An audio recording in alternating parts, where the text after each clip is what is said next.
Hello, everybody. This is Faheem Jackson, and this is episode 45 of In the Know, my daily short form podcast show, which is aimed at putting people in the know.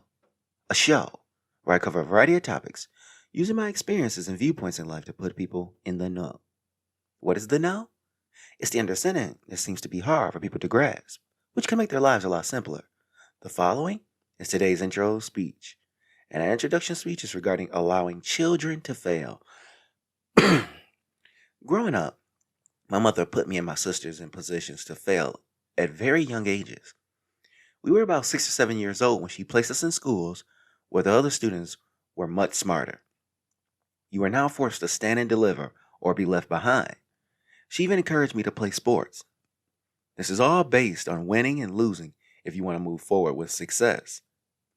And coming back each year is a testament to how strong you are as an athlete. So what age should we truly start allowing children to fail? And what does allowing them to fail look like?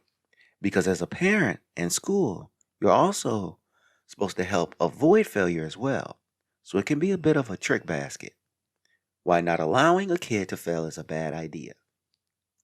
What age? When a child is as young as 7 years old, you should already be putting them in positions to lose. And the reason being is that they have to get used to losing. It's going to happen, and the earlier they learn, the better off they'll be. It's something you cannot escape. And the parent knows this best. I mean, come on, adults. How do you live in the real world? You should be able to articulate this better than the schools even. But for some reason, parents feel by coddling their children, they're protecting them. So the longer they wait, the harder it is for the kid to understand this concept of failure. How should schools deal? With schools, it's easy. That means they should have to be willing to give bad grades.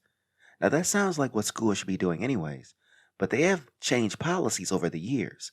And now you can't even fail kids in certain situations. Some places you have to let kids retake the quiz or test and allow for the better of the grade to be chosen.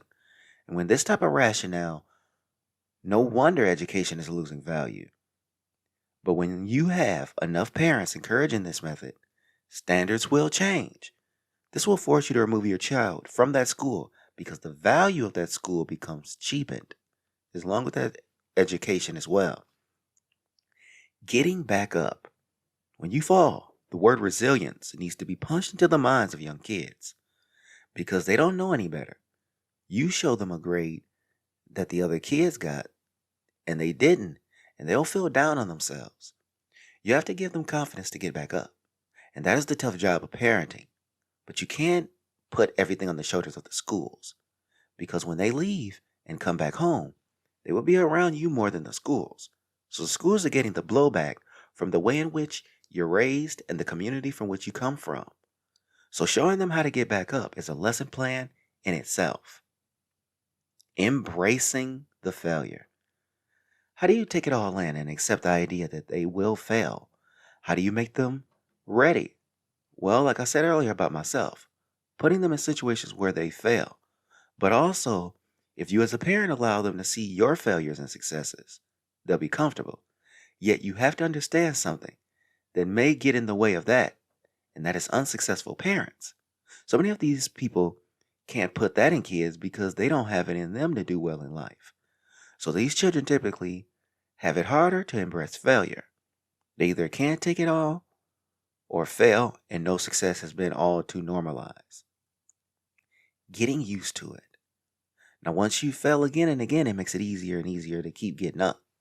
Because with great success comes great failure. You will never get anywhere without it.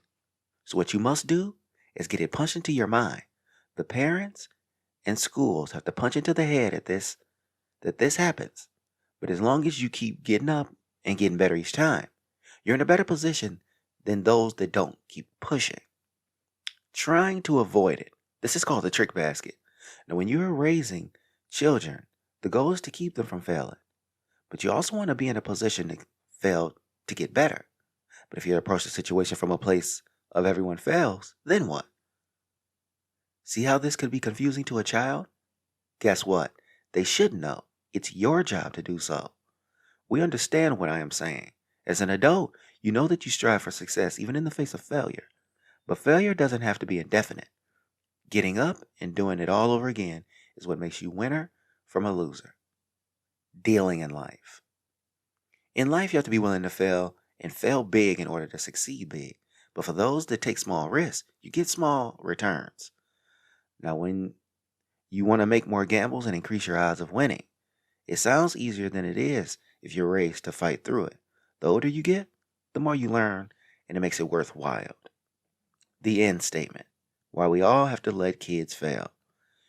In order for your child to succeed in life, you must put them in a position to fail. Without failure, there's no true success. Now, how do you get that through the minds of such young people? Well, it starts when you are young. Plus, you have to allow them the opportunity to get up and try again. Don't show your fear either, or they will start to have the same fear that you project. They play off your energy. So when you approach from fearlessness, they will follow. So, thanks for listening to In the Know. I can't wait to bring the next episode where we talk about why getting an education and being educated are not the same.